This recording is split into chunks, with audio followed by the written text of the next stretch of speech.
Edith Head, as chief costume designer for Paramount Studios, has dressed a generation of Hollywood personalities in nearly 1,000 pictures. Miss Head's husband, Bill Ihnen, was once a movie set designer, but is now devoting most of his time to architecture, interior decorating, and art. Edith Head was born in Los Angeles, spent most of her childhood in Mexico, became a school teacher, then gave that up to study art and eventually turned to designing. In her enthusiasm for her trade, Miss Head seldom refuses an opportunity to lecture or write articles on clothes. For obvious reasons, she's known as the Dress Doctor, which, by the way, is the title of her recently published autobiography. Mr. and Mrs. Bill Ihnen live in this Spanish colonial house in Beverly Hills, California. It's called Casa Ladera, the house on the side of the hill. Good evening, Edith. Good evening, Bill. Good evening. Good evening. You know, you living there in the Coldwater Canyon area brings back some pleasant memories to me. When I worked in California some years ago, Louise and I lived in this same section. As a matter of fact, we lived in the house right next door to that house of yours. Well, then you knew some of the people who used to live here, didn't you? Like Bob Armstrong and Betty Davis and Cabina Wright, Jr.? No, I was in Cabina Wright's day. Oh. Now, listen, since both of you share similar talents and interests, I would imagine that you've had occasion to view each other's work with a critical eye from time to time. Well, it's true that there are times when we don't exactly see eye to eye. What do you think? I think it's an understatement. After all, don't forget, we worked at the same studio for years.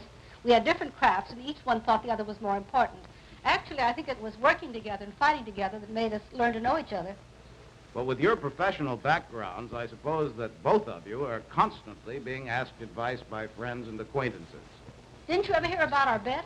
No. We have a bet that if we go to some house where people don't know us very well, the first thing they'll say when I come in is, "Oh, Edith, I just happened to pick up a piece of material in Paris or in London. What shall I do with it?" And it's for Bill. Well, they'll ask me, you see these doors and windows over here? What do you think I could do with this if I took these out? Do you have any new projects that you're working on at the moment, Bill? Oh, yes. I'm working on the most exciting project that I think I've ever worked on. It's a great hotel they're building in Exchange Park. That's Dallas, Texas. It's a great new hotel which will, well, you know, Hollywood is known as the glamour city, the glamour center of the world, and I've worked on many glamorous sets, but I think this hotel, when it's finished, will be more glamorous, perhaps, than a movie set. And the wonderful part of it is, for me anyway, is that it'll be real. It won't be torn down 10 minutes after we are through shooting.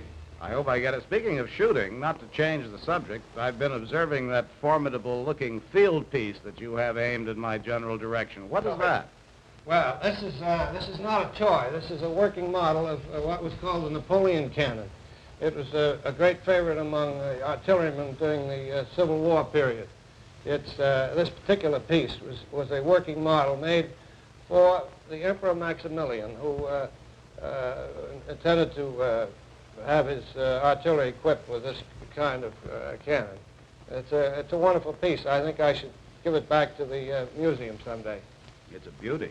Miss Head, moving from bullets to bustles, I think it's time that you explain how you go about creating your fashion designs. Mm-hmm. Why don't you come in the other room with me, will you? Now, that's what I call a really crowded table. You know what this is, Charles? This is a combination dining table, work table, library, workroom, and it's also the place where I do a great deal of my sketches.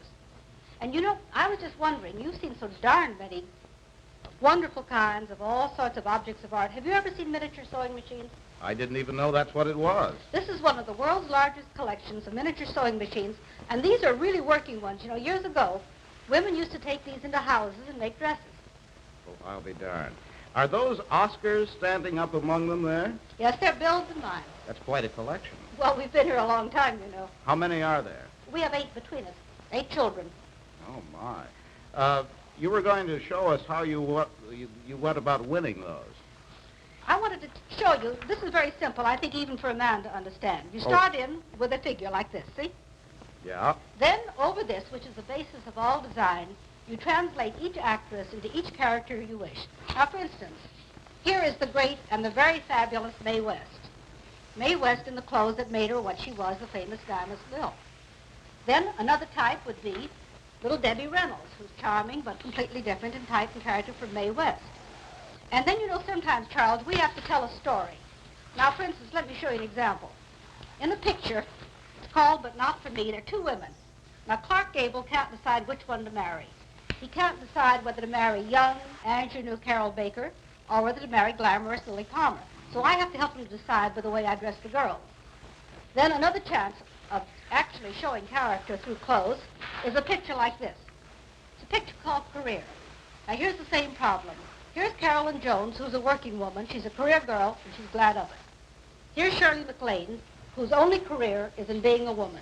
Now, the point is, which girl gets the man?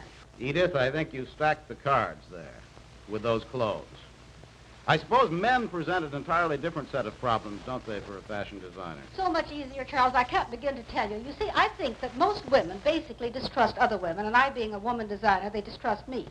For example, if I were to say to Cary Grant, please wear a gray sweater, he'd wear it without any possible controversy. But if I were to say to his leading lady, would you mind wearing a pink sweater with Mr. Grant's gray one? She'd say, well, why don't I wear a blue sweater? That's the problem. How can a woman, what do you regard as the sort of basic rule for a well-dressed woman? You mean women who are not necessarily motion picture stars? Yes, any woman. You know, the millions of women I do work with do have problems, and they question me, and that's why the book The Dress Doctor was written. It was to help the millions of women who are not in pictures and who do need professional help. Did you know that a lot of women have figure problems? Well, I've noticed that, yes. Well, anyway, there are four major ones. A woman can be too fat and too thin or too short or too tall. And what I have done to educate what I call the clothes clinic, you see what that is? That's what you call a living pattern. And I can take a short, dumpy woman, put the wide belt on and say, my dear, you couldn't look worse. You should not wear a wide striped belt. Then suppose I get a woman who has hips, and that happens to women. I say, wear fullness, disguise your hips. You know, we have a rule in the studio. If it isn't pretty, don't show it. That's a rule I agree with. Mm-hmm. How can a woman in general be sure whether or not a particular dress is the right dress for her, Edith?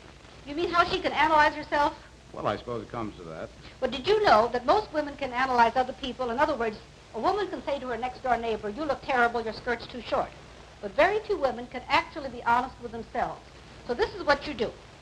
You see what this is? That is a paper bag. You buy a paper bag, you open it. You cut two holes in it, like that, see? You put the paper bag over your head. Now you're no longer talking to yourself. You're talking to some woman whom you do not know very well, and you can be quite cruel. Well, you look different. No, but you see, the thing is, I've become objective. I'm not myself. And I can look in the mirror and say, Edith, your hips are too big. Your skirt is too short. Your shoulders are too narrow. In other words, this may sound silly to you, but it actually truly works. If you can take people and try to get them to look at themselves objectively, then there will be fewer badly dressed women. Incidentally, I might mention here that I like that dress or suit, I guess it is, that you're wearing tonight. It's called a dinner suit, and it's white cashmere, and I hope it makes me look very tall, very thin.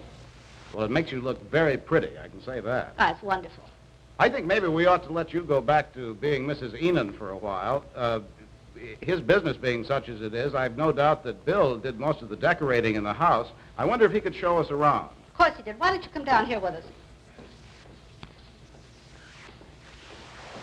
Should we go outdoors here?